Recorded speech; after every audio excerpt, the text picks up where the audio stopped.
ఈరోజు నిన్నొచ్చి next election గురించి మాట్లాడినావు కదా. 2 ఎలక్షన్ల తర్వాత రేవూరు ప్రకాష్ రెడ్డిని గెలిపియాలి అని చెప్పినావు.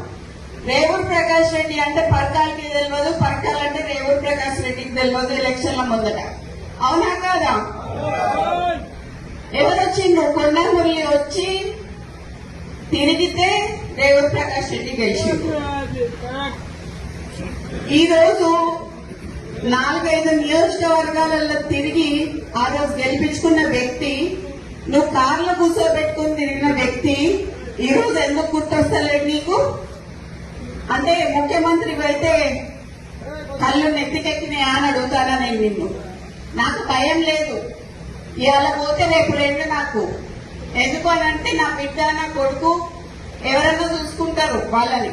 నేను ప్రజల కోసం పనిచేసేదాన్ని, నేను ప్రజల మధ్యలో ఉండేదాన్ని. ఈ రోజు మా నాన్న నాకు అట్లే పెంచిండు, నన్ను భయం లేకుండా పెంచిండు. నేనెవరికి భయపడను, సావుకి భయపడను.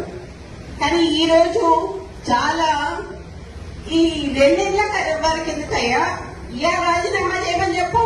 ఇలా రాజీనామా చేసి ఎలక్షన్లకు రా. నా ఇల్లు ఇక్కడ మంచినీళ్ళు ఉన్నది, 3 అంతస్తుల బిల్డింగ్ నీకు ఇస్తా, వచ్చి అక్కడనే ఉండి రేవూరు ప్రకాష్ రెడ్డికి నువ్వు వచ్చి క్యాన్వసింగ్ చేయి. రేవూరు ప్రకాష్ రెడ్డి గెలుస్తారా?